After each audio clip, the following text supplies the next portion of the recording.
Assalamualaikum warahmatullahi wabarakatuh. Perkenalkan, nama saya Syarul Akbar dari kelas 10F nomor absen 34. Di sini saya akan menceritakan legenda dari Selo Kambang.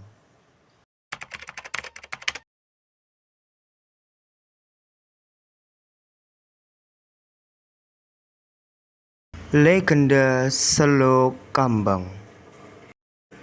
Alkisah 700 tahun lalu, wilayah yang sekarang ini kita sebut Lumajang diperintah oleh Adipati Arya Wiraraja sebagai hadiah dari Raja Majapahit kepada Arya Wiraraja yang telah banyak berjasa kepada Majapahit.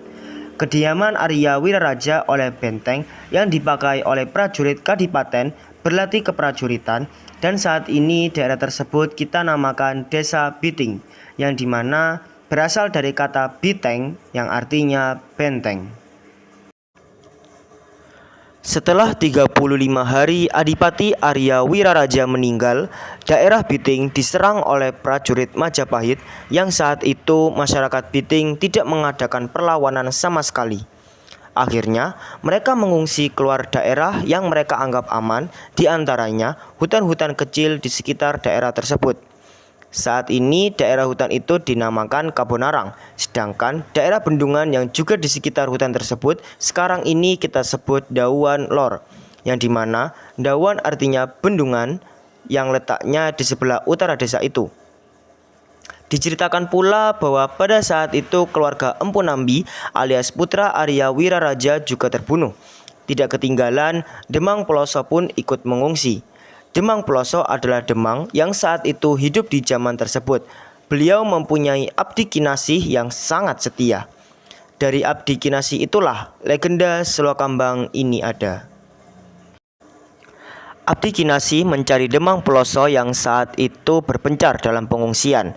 Di rumah Demang Peloso yang sudah tidak berpenghuni, maka Abdi kinasih hanya bisa mengamankan barang-barang Demang Peloso yang sangat berharga.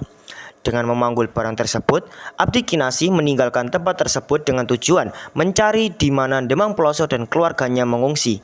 Sementara Abdi kinasih belum bertemu dengan tuannya, dia ingin menitipkan barang yang dibawanya ke tempat yang aman, yaitu tempat Empu Teposono di Padepokan Teposono.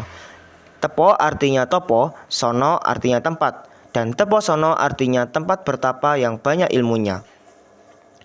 Mereka berunding untuk menyimpan barang dengan janji jika Abdi kinasih sudah bertemu dengan Demang Peloso, barang itu akan diambil kembali. Bersama Empu Teposono, 5 cantriknya dan Abdi kinasih mencari tempat untuk menyimpan barang tersebut.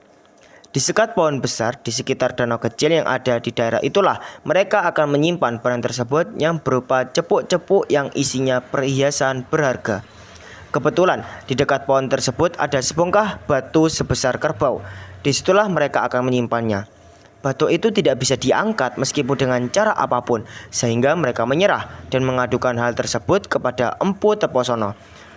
Empu Teposono segera memerintahkan supaya mereka menjauhkan diri dari batu besar itu. Sang empu masuk ke dalam biliknya, mengambil keris aji pameleng dan bersemedi meminta kepada Yang Maha Agung agar batu besar itu bisa terangkat. Berdebar hati mereka menanti apa yang akan terjadi. Tidak lama, terdengarlah suara gemuruh dari dalam batu dan timbullah lubang kecil dari batu itu. Berjuta-juta pasir tersembur dari lubang tersebut. Empu Teposono menghentikan semedinya dan keluar sambil membawa tongkat gemilingnya menghampiri batu yang sudah tidak menyemburkan pasir lagi, diikuti para cantrik dan abdi kinasih yang masih berdebar-debar. Tongkat gemiling Empu Teposono dibuat untuk membuat batu besar itu ke tengah danau. Anehnya, batu besar itu dengan ringannya meluncur ke tengah danau. Batu itu terapung-apung tertiup angin, sedangkan Abdi kinasih dan beberapa cantrik menggali lubang bekas batu itu berada dan menyimpan cepuk-cepuk itu. Setelah itu, Abdi kinasih meneruskan perjalanan mencari tuannya ke daerah pengungsian. Puluhan tahun telah berlalu, Empu Teposono telah meninggal. Para cantrik kembali ke rumah masing-masing. Danau kecil tempat batu terapung itu semakin melebar. Batu terapung itu lama-kelamaan habis terguyur oleh air hujan. Tinggallah danau yang sering dikunjungi penduduk digunakan untuk mandi. dan tempat ini diberi nama Selo Kambang. Selo artinya batu dan kambang artinya terapung. Seperti yang kita ketahui saat ini bahwa pemandian Selo Kambang itu tempatnya kurang lebih 7 km sebelah barat Kabupaten Lumajang. Pada saat ini pemandian Selo Kambang di samping menjadi objek wisata unggulan, sebagian masyarakat juga percaya jika mandi di pemandian Selo Kambang bisa menyembuhkan berbagai macam penyakit.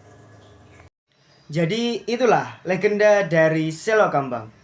Hikmah yang dapat kita ambil dari cerita rakyat ini beberapa di antaranya. Yang pertama, jika kita sedang dititipi barang oleh seseorang, maka kita harus menjaganya dengan baik-baik dan mengembalikan barang tersebut kepada pemiliknya secara utuh. Dan yang kedua, jikalau kita sedang diterpa kesulitan dalam hidup kita, maka kita harus berdoa kepada Tuhan Yang Maha Kuasa agar hidup dan perjalanan kita dimudahkan olehnya. Terima kasih, mohon maaf apabila terdapat kesalahan. Wassalamualaikum warahmatullahi wabarakatuh.